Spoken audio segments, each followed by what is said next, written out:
guys, so we just got out of Sony's conference showcasing the PlayStation 4 and everything that goes along with it. Here are my top 5 things that I love from the conference. Number 1, No Man's Sky. So this procedurally generated game from a small indie dev called Hello Games is looking to be one of the most interesting, if not the most interesting game here at E3. It's like the game that everyone believed they could make or could be made, or wanted to be made when they were like little kids. And it's finally come to fruition from this indie team, so I'm really excited to see that. Number 2 was From Software's Bloodborne. Now, we'd previously known that this existed in the form of Project Beast. This was the first time we got an actual look at the game, and of course the announcement of the actual title. We didn't see a lot, but it looked moody as all hell, and it looked like everything that I wanted from a From Software game. Number 3, LittleBigPlanet 3. This just came out of nowhere. I don't think anyone thought that Media Molecule was even going to be at E3 this year. So just seeing them sort of casually just start playing the game on stage was just a total trip. The game looks great.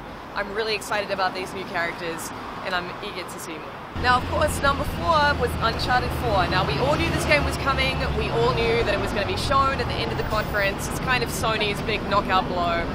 But to see it in the flesh is something else. It looks spectacular.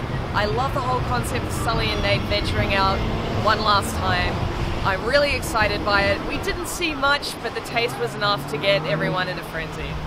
So I know that it probably wasn't for everyone, but I really dug as my number 5, Mortal Kombat X. I think the fatalities are just so beautifully disgusting and so ridiculous and over the top. This is a game that knows it's a game. This is a game that plays up to us. And I love that. I love the over-the-top nature of it. I can't wait to see more. Okay, so it was a pretty good conference overall from PlayStation. There's not a lot to pick at, but one thing that did stand out, and my number 1 grievance with the press conference, was the pacing. It felt about sort of 20 to 25 minutes too long. It started off great, bam, bam, bam announcements, and then there was a few too many PowerPoint slides, and it kind of dragged. And although there was like plenty of good stuff buried within there, it was too much fluff. So they could have shortened that press conference and made it tighter, much like Xbox's was this morning. Number 2 is The Order. Now, I'm all for new IP. The Order looks pretty cool. But the actual demo of the game was about 90% cutscene and about 10% some guy spamming the trigger button. Didn't quite sell the game for me. Number 3, LittleBigPlanet 3. Now look, obviously it came out of nowhere. Excited that the series is coming back. Didn't expect to see it this soon, to be honest. Not sure that many people did. But the demonstration of that game, while fun, I mean, you know, it's got 4 times the sack, which is always a good thing, so I'm told. But it seemed a little bit clumsy as well, which has always been a problem that I've had with the series. Like, it's really cute, it's really flexible, obviously, but the platforming's never been that good, and it was evident in the demo that they were sort of slipping over the edges of things and not timing the wall jumps and so on.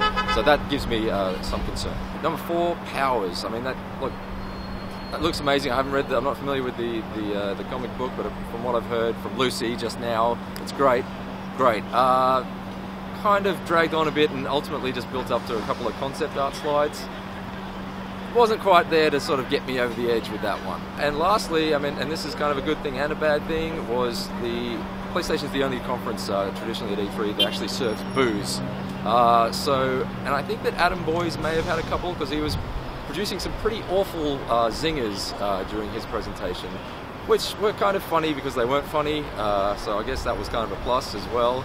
And he also had that awkward moment when the Hulk smash sound was activated during a Destiny slide. So that was another sort of downer that was an upper and a downer. What am I talking about? Let's get back to the games, and for all things E3 2014, stay on IGN.com.